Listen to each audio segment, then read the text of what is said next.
gentlemen, this is NFL Talk with Captain Heavyarms. Hi, I'm Captain Heavyarms, formerly known as John Breakdown, and we are going to be talking NFL quarterbacks and running backs. So, one of my all-time favorite running backs, Sean Alexander, recently came out and said that he was against Seattle going for Baker Mayfield. And he was like, look, I think they should either give Drew Lock or Geno Smith a shot and just ride it out with them until the draft. Well, personally, I don't think either quarterback is the answer because, let's see here, Geno Smith should have had mastered that system because he was the backup for Russell Wilson. He should have mastered the system. He should be leaps and bounds ahead of Drew Lock. Apparently, that's not the case. Plus, Geno Smith also has a couple off the field issues. Meanwhile, Drew Lock, the Broncos didn't really give him a fair shake. They didn't really build around him. Yes, they had Jared Judy, but they didn't really give him a chance. They didn't really give him a running back. Yes, they had Melvin Gordon, but Melvin Gordon wasn't really the answer. But I think if you put Drew Lock with DK Metcalf and you just give the kid a chance, I think Lock will surprise everybody because he does have a cannon of an arm. He did well for Missouri when he was in college. I think he's not a bust. I think he's going to do well. So the Browns haven't traded Baker Mayfield is because I think they're starting to regret giving all that money to Deshaun Watson, because now Deshaun Watson has like 66 women now have come out and they're suing him or some bullshit like that. And Watson may not even see the field at all this season. Not even, maybe not even next season. It may be 2 seasons before you get your investment back into Deshaun Watson. And yes, Watson will still be in prime football shape. Yes, he'll still be in his prime, but that's 2 seasons potentially that you may or may not need Baker Mayfield, and you may or may not make the playoffs. Now, Cleveland's going to that whole division. The AFC North is going to be really, really, really interesting this year. I still think the favorites to win the AFC North are the defending AFC champion Cincinnati Bengals. I think the Bengals are going to do extremely well. Because they still have Joe Burrow and they still have what's his nuts at wide receiver who took the league by storm. Do I think Cincinnati will make it back to the Super Bowl? No. And now that's not saying that they don't win the AFC North, because the only team that can really compete with them right now is Baltimore. But Baltimore doesn't even know if Lamar Jackson's going to be healthy, and you traded his best weapon in Marquise Hollywood Brown to the Cardinals. So, I mean, we'll see how that goes. The AFC East is the Buffalo Bills' division to lose. I still think they're the heavy favorites to win that division, unless, and I know I'm going to get a lot of hate for this. The Miami Dolphins, they've went all in on Tua Tagovailoa. They went all in on Tyreek Hill.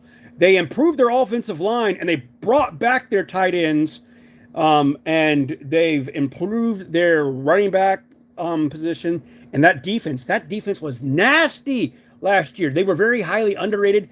Do I think that Miami made a mistake in firing Brian Flores? Yes, but Miami's loss is Pittsburgh's gain. I think Pittsburgh's defense is going to be back to in the top 5 because Brian Flores is a great defensive mind. Him and Mike Tomlin, they're going to gel. I think Pittsburgh still has a winning season. I think Pittsburgh makes the playoffs as a wild card. I don't see them winning that division. It's really going to see on if Mason Rudolph can hold off Kenny Pickett, or if Kenny Pickett wins in OTAs, wins in training camp, and we'll just see. I mean, you lost Juju Smith-Schuster. I don't know how Pittsburgh's really going to do, wide receiver wise, because yes, they still have Deontay Johnson and they still have Chase Claypool, but I mean, you could only lose so many pieces before you have a losing season. Mike Tomlin, the only coach in NFL history to never have a losing season. I think that streak comes to an end this season. I think they go 9-7 and they still make the wild card, or 7-7 and they make the wild card. We'll see, maybe, or 7-8 or 7-9.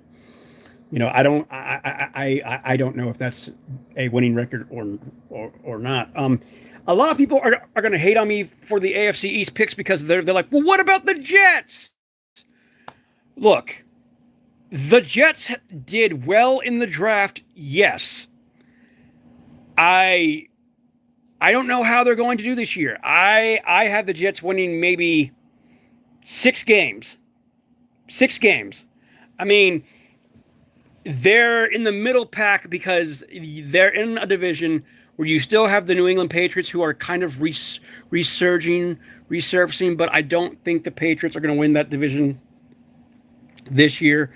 In the last 2 seasons, they've gone 17-17 without Tom Brady, and you have to wonder how much magic is left in Bill Belichick and the Patriot way.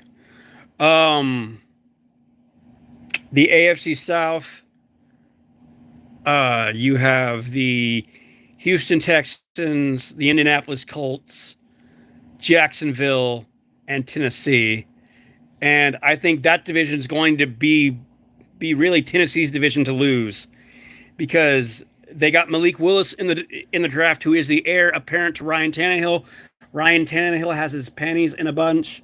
Plus, they lost A.J. Brown to Philadelphia.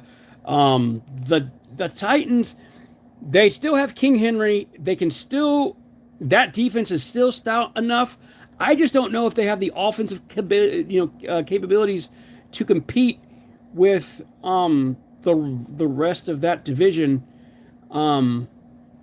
We'll see. It's going to come down. We'll see if Matt Ryan can finally win the big one as a Colt. I would love to see Indianapolis win the Super Bowl this year and give old Matty Ice his due. In the AFC West, woo boy, the hottest division in all of sports. The AFC West, we got the Denver Broncos, who have Russell Wilson. We got the Las Vegas Raiders with Devontae Adams and Derek Carr. But most of all, we got, where is it? Oh shit, where is it? Ah, here it is. We got my reigning AFC West champion, Kansas City Chiefs. Oh, wait. Hold on. Ah, shit. Ah. There we go. Ah. There we go. You can see the KC right there. The KC.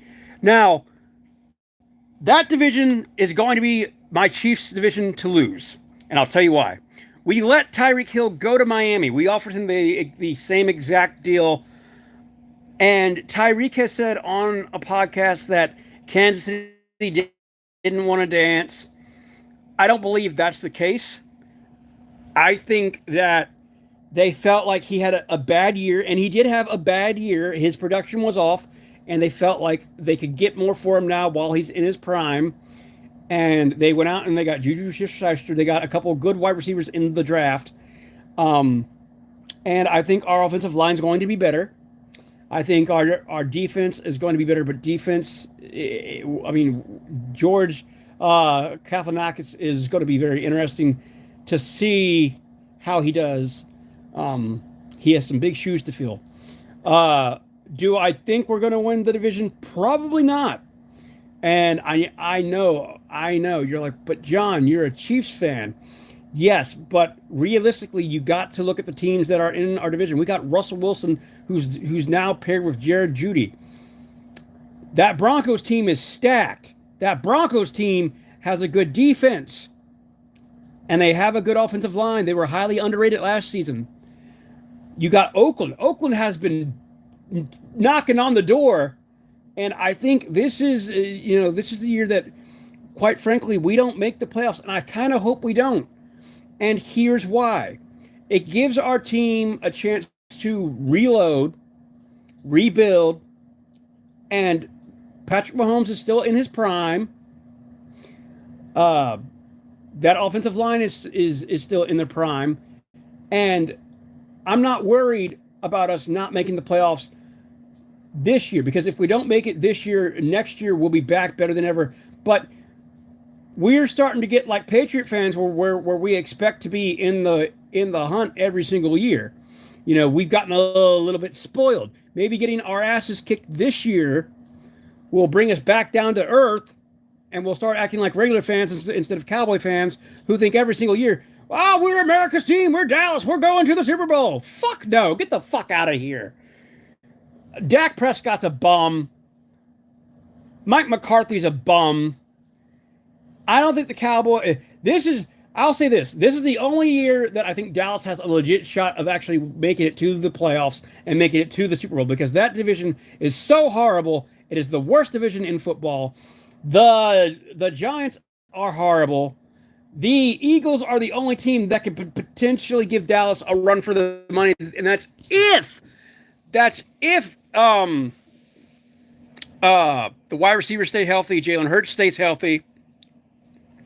We'll see what Nick Sirianni and that Eagles team can do. Now on the West Coast, in the NFC West, that division is the Rams. The Rams are trying to become the Patriots and win back-to-back Super Bowls for the first time since 2003, 2004. Now they can do it. They brought back all of their major players, and if Matthew Stafford wins another Super Bowl, he's Canton bound. And give Matthew Stafford his due. He finally proved that he can be an elite quarterback in the right system with the right talent. And screw you, Detroit, for not building around that man. If Detroit had built around that man like they really thought they could, they would have already had their first Super Bowl. You know, but I mean, you wasted Matthew Stafford's best years. And Matthew Stafford has the only distinction of being the only quarterback to go 0-17 or like 0-16, but also win a Super Bowl. So, but anyway, guys, I hope you have enjoyed this NFL talk. I'll be back with part 2 tomorrow. See you same Captain Heavy Arms time, same Captain Heavy Arms place. I'm out. And salute to your captain. Woohoo!